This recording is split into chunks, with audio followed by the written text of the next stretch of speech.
This video clip's just to explain the process of compressing your MP3 file so that it takes up less room on the server.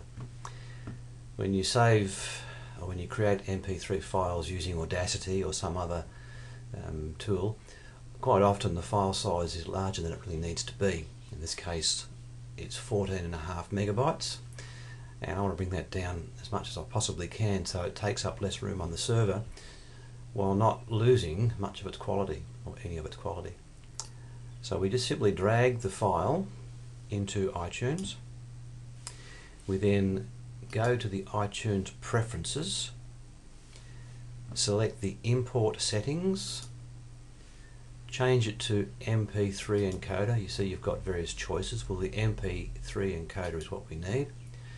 We want to change its settings from any of the high qualities to a custom setting, and we want to change the bit rate. We want the bit rate to be as low as we possibly can without losing quality. You can go as low as 32 kbps. You wouldn't need to go any higher than 96, but we're going to select the lowest that I dare, so I'm going to choose 32.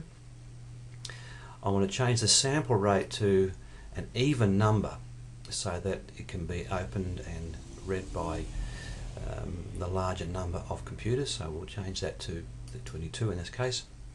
We don't need stereo, it's only a single voice, so we change that to mono, and then we say OK. So we've changed the bit rate, we've lowered the bit rate, we've lowered the sample rate, we've reduced the channels from stereo to mono, because you don't need stereo for a spoken message.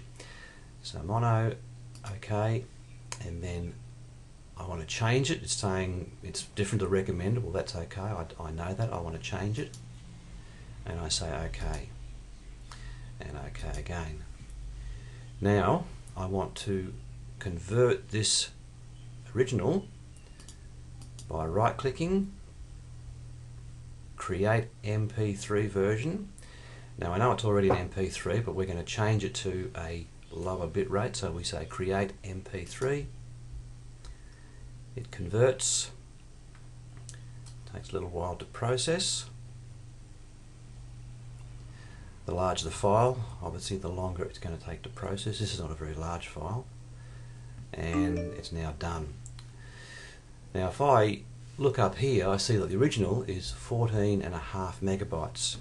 If I view the second one that I've created and right click, show in Windows Explorer, and there it is, I've changed it from 14 megabytes down to nearly or just under 2 megabytes, so a big saving.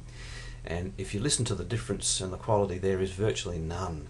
So what you do is you simply change that bit rate as low as you possibly can without losing quality. If you find that you've lost too much quality, then increase it a little bit until you're happy with the quality, and then you'll notice that you'll see that you've saved yourself a considerable amount of server space. It's also going to be faster for people to listen to because they don't have to download so much information, and it's much fairer on them too because they are not wasting their bandwidth while they listen to your sermon. So that's the process of reducing the size of your MP3 file so that you can fit more on the server.